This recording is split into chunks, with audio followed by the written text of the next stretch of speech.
मुद्दे पर बहुत ही बेबाक राय रखते हैं अपने 12 लाख ट्विटर के फॉलोअर्स के साथ मशहूर लेखक चेतन भगत। बहुत बहुत स्वागत है आप तीनों का। चेतन, शुरुआत आपसे ही करेंगे। आपके लिए सोशल नेटवर्किंग कमाल या जंजाल? Thank you. पहले तो आज तक को बहुत बहुत धन्यवाद, उन्होंने एक अंग्रेजी के लेखक को एक हिंदी के कॉन्क्लेव में बुलाया।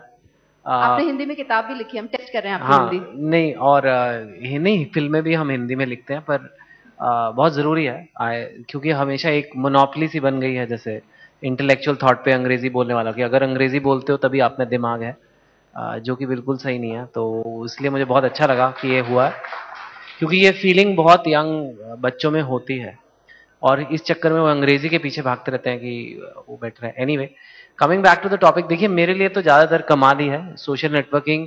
एक लेखक के लिए स्पेशली जो ट्विटर जैसे टूल्स हैं, जहाँ पे सिर्फ आप एक लाइन लिख के भी आपका काम हो जाता है, नहीं तो मुझे पूरी पूरी किताबें लिखनी पड़ती, पूरे पूरे आर्टिकल लिखने पड़ते। और जो उसकी स्पीड है और जो पहली बार जो फीडबैक मिलता है, वो कभी किसी लेखक को नहीं मिलता या इतने आराम से नहीं मिलता था। जब हम किताब लिखते हैं तो पता नहीं किसने पढ़ी, कहाँ पढ़ी, कोई किसी ने खत लिख दिया तो लिख दिया। अब तो लिटरली जितना मर्जी आप फीडबैक चाहे मिल सकता है।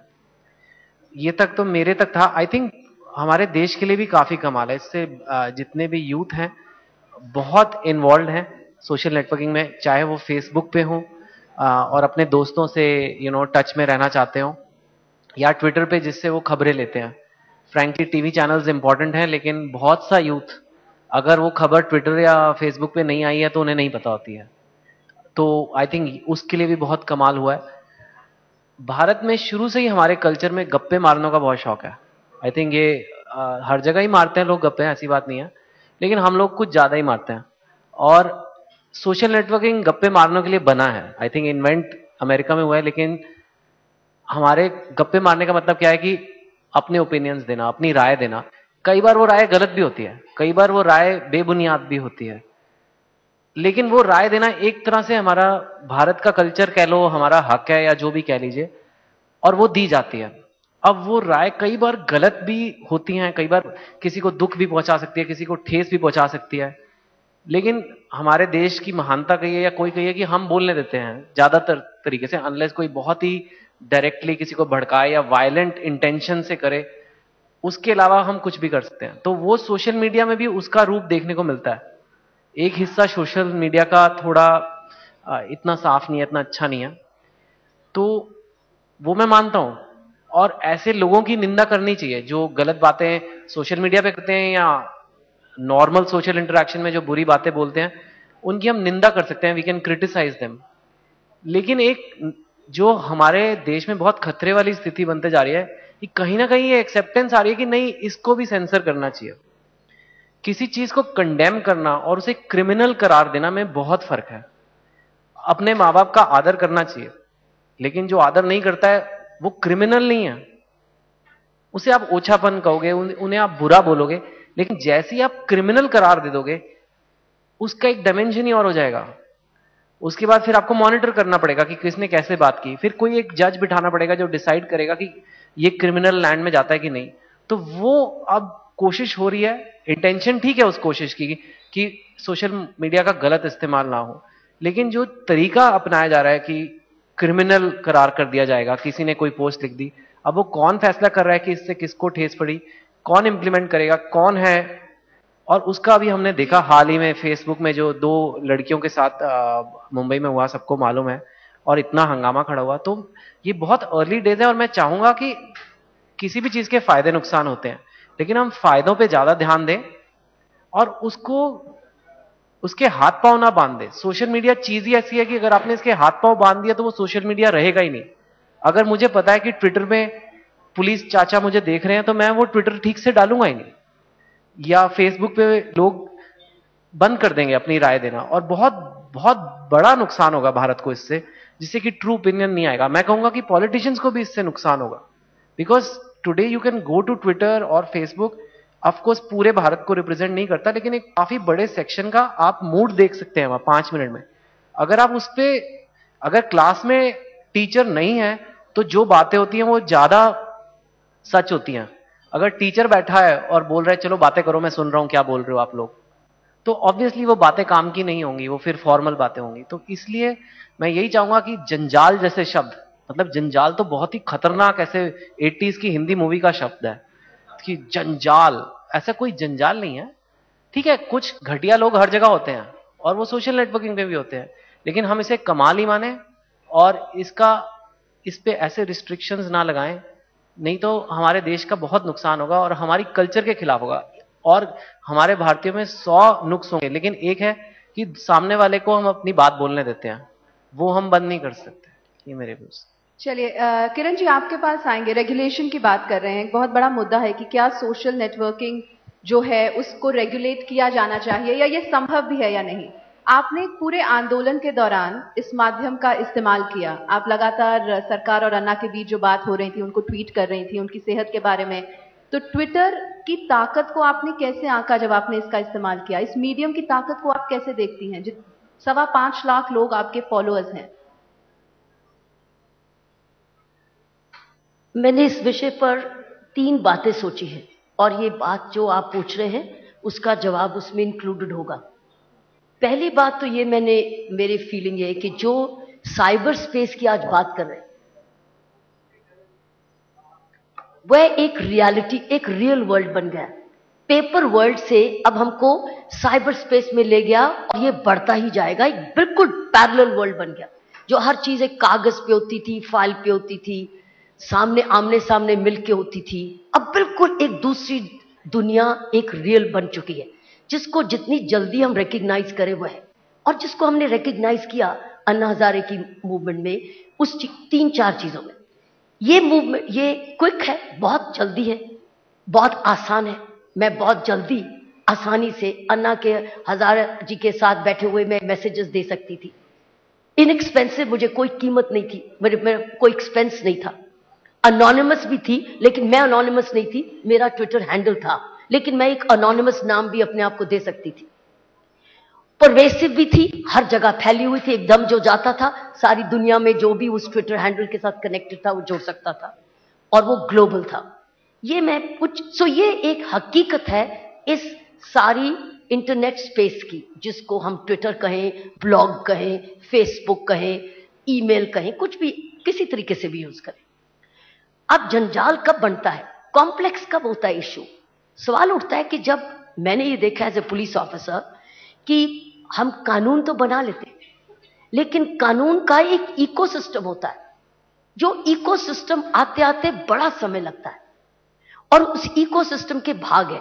जैसे हमारे इंफॉर्मेशन टेक्नोलॉजी एक्ट तो हमने बना दिया, वो समय की पुकार भी थी, समय से आगे भी था, लेकिन उसका इकोसिस्टम जो था वह अभी तक शायद समय पर बना नहीं, जिसकी वजह से जो आपने हाल में देखा फेसबुक का इशू जो बना मुंबई में, वो क्यों बना? क्योंकि ये फॉलोइंग चीजें मिसिंग है। उस इकोसिस्टम में कम्युनिटी यूजर है, जो कि लड़कियां यूजर थीं, जैसे और भी जगह हुआ। उसमें एक सर्विस डिलीवरी है, उसमें एडुकेशन है, उसमें वायलेशन है, उसमें एनफोर्सर है, उसमें एक प्रोसिक्यूटर है, उसमें एक ऑडिटर है, उसमें एक रेगुलेटर है। ये सारे इकोसिस्टम जब हम कानून बनाते हैं और जब इकोसिस्टम को नहीं डालते तो ये एबरेशंस नहीं, ये जंजाल बनने लग जाते हैं। इसलिए ये हमको आज सब्जेक्ट भी आया, क्योंकि ये systems, ecosystems correctly proportionately in place अभी तक नहीं आए। कोई बनने की स्टेज में है, कोई बना ही नहीं है, कोई सोचा भी नहीं है, ठीक है, और कुछ बन गया एजुकेटेड नहीं है, और कस्टमर क्लाइंट यूजर एजुकेशन का कोई माध्यम ही नहीं बना। एक 18 कोई भी स्कूल की लड़की उठाती है, झट से फेसबुक, या एक लड़का एमएमएस करता है और झट से भेज देता है। कोई prior education system in place नहीं है जो कि कंज्यूमर के लिए था। और तीसरी चीज, जैसे मैंने कहा थी, मैं 3 विचार दूंगी।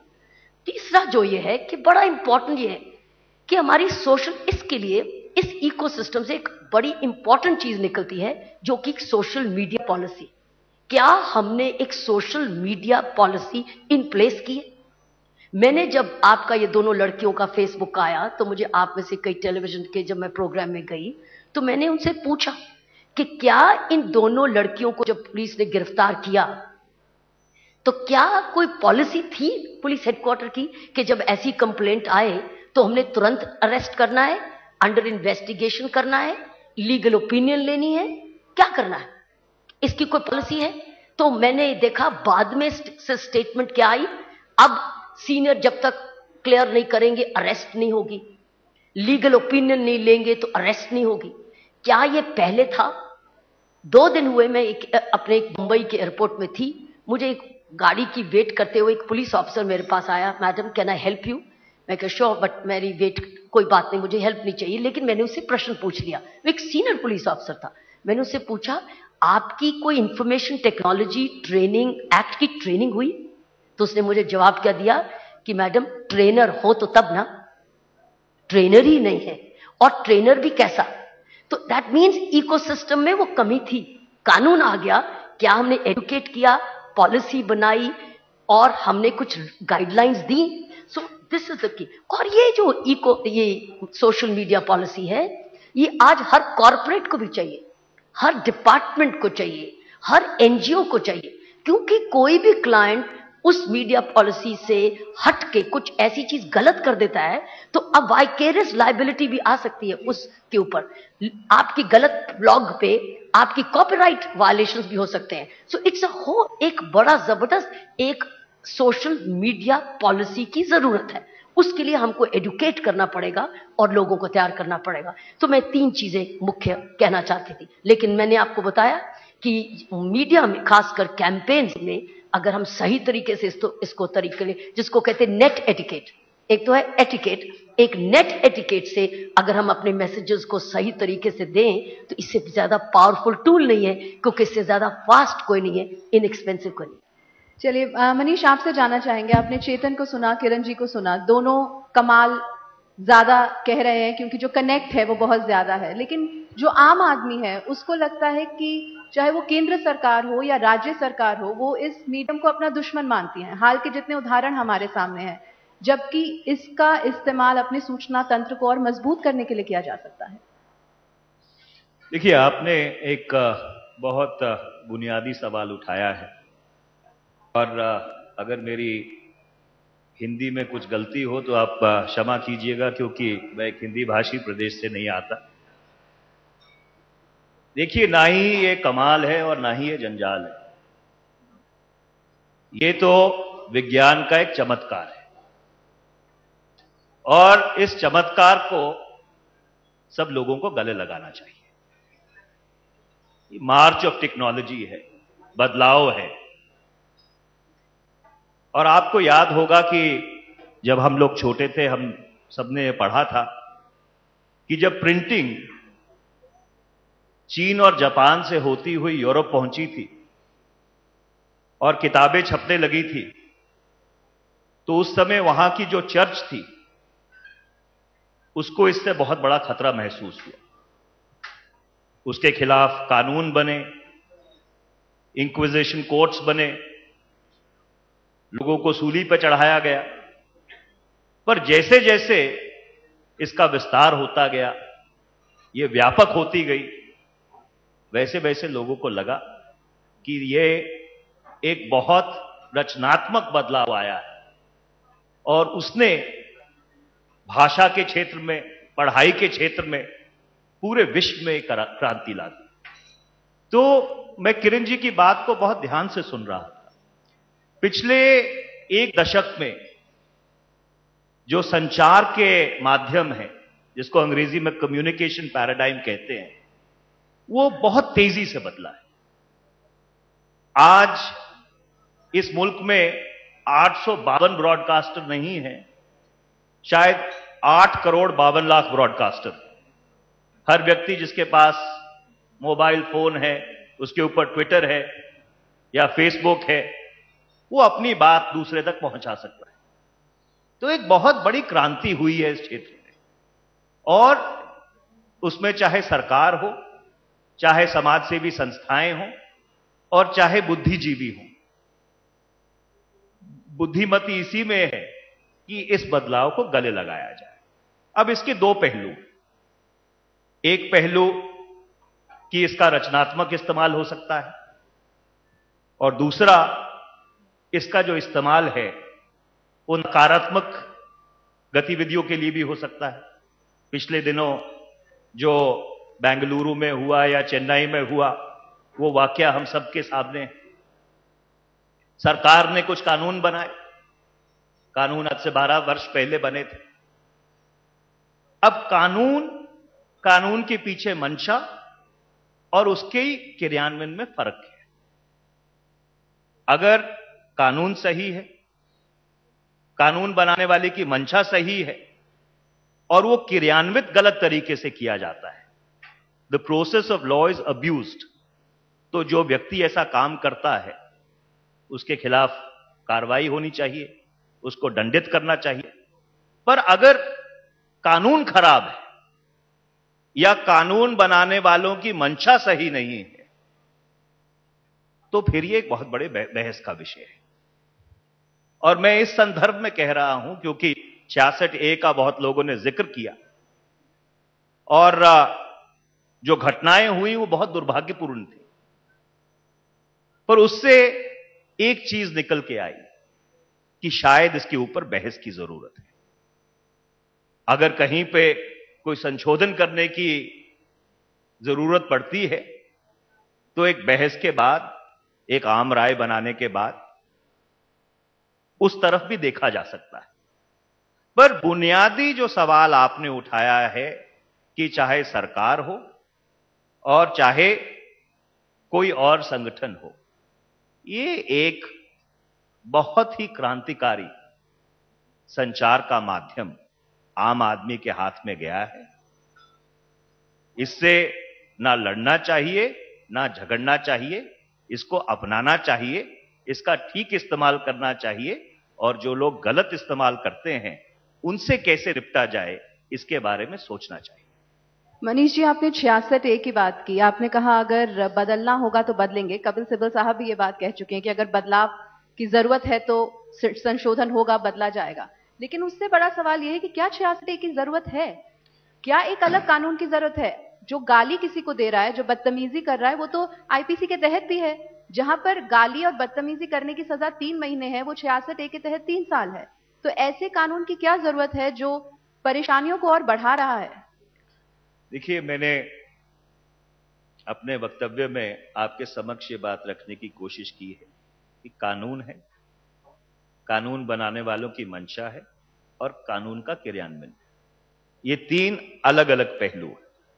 मैं एक ऐसे प्रदेश से आता हूं, मैं यहां पर इस मंच का राजनीतिकरण नहीं करना चाहता, जहां पर रोज कानून का दुरुपयोग होता है और ऐसे कानूनों का दुरुपयोग होता है जो कानून आम आदमी को सहूलत पहुंचाते हैं, इंसाफ दिलवाते हैं।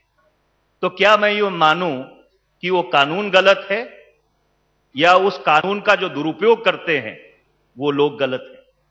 और वैसे मैंने पहले कहा कि अगर कई लोगों की यह मंशा है कि 66A को दोबारा देखने की जरूरत है, सरकार की जो नीति और नीयत है वो सदा खुली है।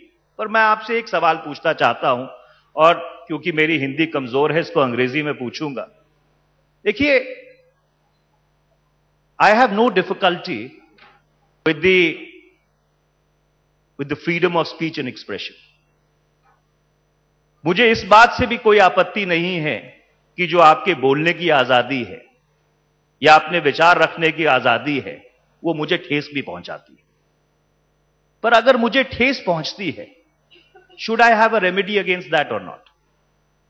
If your right to speech and expression even extends to the right to offend, I have no difficulty with that. But should I have a remedy against it or not?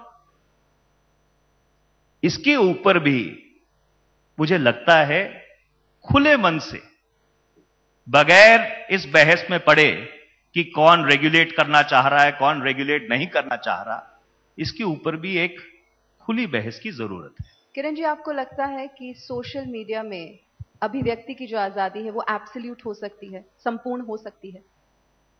बिल्कुल नहीं, बैलेंस होनी चाहिए। जैसे हमारे reasonable restrictions हमारे fundamental rights में है, उसी प्रकार रीजनेबल रिस्ट्रिक्शंस इसमें कोई भी आजादी एब्सोल्यूट नहीं होती है, फिर उसको एक अनार्की की तरफ भी चली जाती है। और अगर एब्सोल्यूट कंट्रोल भी हो जाए तो बिल्कुल सफोकेटिंग भी हो जाती है। दोनों एक्सट्रीम्स गलत है। इस वक्त जिस तरीके से हमारे फंडामेंटल राइट्स रेगुलेटेड हैं, रीजनेबल रिस्ट्रिक्शंस है, उसी प्रकार मेरे व्यू में इसमें भी रीजनेबल रिस्ट्रिक्शंस चाहिए। सिर्फ यह क्लैरिटी चाहिए। और ऐसा कानून क्यों चाहिए, आपने एक प्रश्न पूछा था। ऐसा कानून इसलिए क्योंकि ये बिल्कुल ही नई व्यवस्था है, पूरी ही नॉन पेपर व्यवस्था है, 100% स्पीड है। आप आज मुझे एक गलत दोष मेरे पर लगा दे और ट्विटर कर दे, मिलियंस लोग एकदम समझ लेंगे कि ये कितनी घटिया, ये जो भी एलिगेशन मिलियंस को चली गई। आप चाहे अनोनिमस हो जाएं और मैं जाके थाने में जाऊं कि मेरे खिलाफ इतनी गलत आवाज करी गई, वो कहेंगे मैं ढूंढता हूं कौन है, तब तक तो लाखों में वो रीट्वीट भी हो गई, तो बदनामी तो हो गई। अब मैं उसको रिट्रीव कैसे करूंगी, अपनी रेपुटेशन को, वो झूठ को रिट्रीव कैसे करूंगी। पुराने जमाने में या कागजी जमाने में क्या है, आपको मेरे खिलाफ शिकायत है तो आप पुलिस स्टेशन में जाएंगे और अपनी एफआईआर दर्ज कराएंगे। आपके और मेरे बीच में है ना, क्योंकि आपने मेरे खिलाफ और पुलिस वाला आपको पहुंच सकता है, लेकिन ढोल तो नहीं मचा सारी दुनिया में, झूठ का ढोल तो नहीं चला। सवाल उठता है कि रीजनेबल रिस्ट्रिक्शन होनी बहुत जरूरी, क्योंकि व्यवस्था अलग है। यह है नया चमत्कार, यह है चमत्कार अगर ये नई टेक्नोलॉजी का कि ये लाइटनिंग स्पीड पर जाती है एक कॉर्नर ऑफ द वर्ल्ड से दूसरे कॉर्नर में। इसलिए वो जिसको मैंने कहा था नेटिकेट, हमको एक नेटिकेट रखना है। ये नहीं मनमर्जी से गालियां निकाले, मनमर्जी से किसी की इमोशंस को ठेस पहुंचाए। रीजनेबल इसीलिए सोशल मीडिया पॉलिसी को डिफाइन करना तीन बड़े मुख्य चीज है, 3 E's का है। एक है एस्टैब्लिश करो, एक मीडिया पॉलिसी अपनी एस्टैब्लिश करो, मींस बड़ा समझदारी से अपनी पॉलिसी को बनाओ। जो मैं कहूं अगर आरटीआई लगाएं तो पता नहीं कॉर्पोरेट वर्ल्ड नहीं, सरकारी में भी आपको सोशल मीडिया पॉलिसी अभी भी नहीं मिलेगी, को कैसी सोच नहीं आई। दूसरी चीज एडुकेट करो और तीसरी एनफोर्स करो। ये 3 E's सोशल मीडिया पॉलिसी में। इसका यह नहीं मतलब है कि आप सफोकेट कर दो या पूर्ण आजादी दे दो। रीजनेबलनेस, और उसके लिए भी ABC है, it must be accurate, it must be brief and it must be clear. तो ये सोशल मीडिया पॉलिसी की अब इस देश में जरूरत है।